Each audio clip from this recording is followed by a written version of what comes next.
Hi friends, మొక్కజొన్న పొత్తు వాడాలి. ఇప్పుడు మనం అనుకోకున్న మొక్కజొన్న పొత్తులు కొంచెం ముదురుగా కొని ఉంటే వాటిని ఎలా యూజ్ చేసుకోవాలో నేను ఇప్పుడు మీకు చెప్తున్నాను. ఒకసారి ట్రై చేయండి. ఇదిగోండి, ఇలా గింజలు తీసుకొని వాటిని తెలంగాణ స్పెషల్ కొంచెం ముదురుగా ఉన్న ఇలా వాటర్లో 1 అవర్ నానబెట్టుకోవాలి. ఇంకా కొందరైతే వాటర్లో నైట్ అంతా నానబెట్టుకోవచ్చు. 1 అవర్ సరిపోద్దండి, ఇంకా ఎక్కువ ఏం అవసరం లేదు. వీటిని కడిగి కొంచెం జీలకర్ర, ధనియాలు, పచ్చిమిర్చి, నేను పచ్చి కొబ్బరి కూడా యాడ్ చేసుకున్నాను. కొంచెం ఆనియన్స్ కట్ చేసి వేసుకోవాలి. ఎల్లుల్లిపాయ కొంచెం వేసుకోవాలి. ఇప్పుడు మనం చూస్తున్నాం తెలంగాణ స్పెషల్ మొక్కజొన్న పొత్తులు.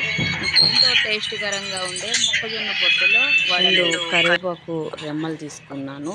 కరివేపాకు ఎందుకంటే మిక్స్ కొట్టుకుంటే దాంతోపాటు టేస్ట్గా ఉంటుంది.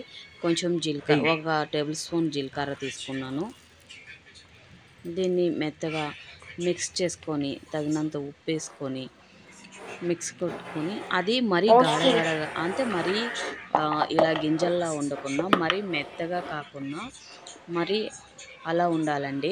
వడలు వేసేటప్పుడు మాత్రం మీరు చూసుకొని మిక్స్ చేయాలి. ఇలా వడలు పెనం మీద ఆయిల్ పెట్టుకొని ఇలా వడలు కొంచెం సన్నగా వేసుకోండి. మెత్తగా స్మూత్గా చాలా నీట్గా ఉంటాయి. టేస్ట్ కూడా ఇన్ని అవి వేసి మిక్స్ కొట్టినందుకు మనం ఇంకా ఏమి వేరేగా వేయాల్సిన అవసరం లేదండి. అందులో ఇదైతే బాగుంటుంది. చూడండి, దూదుల్లాగా ఉంటాయి. టేస్ట్ కూడా, కారం అన్నీ సరిపోతాయి.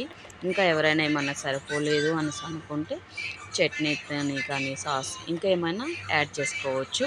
ఇవైతే చాలా టేస్ట్గా ఉన్నాయండి. కొంచెం మెత్తగా వచ్చేటట్టు చూసుకోండి. Okay friends, bye. ప్లీజ్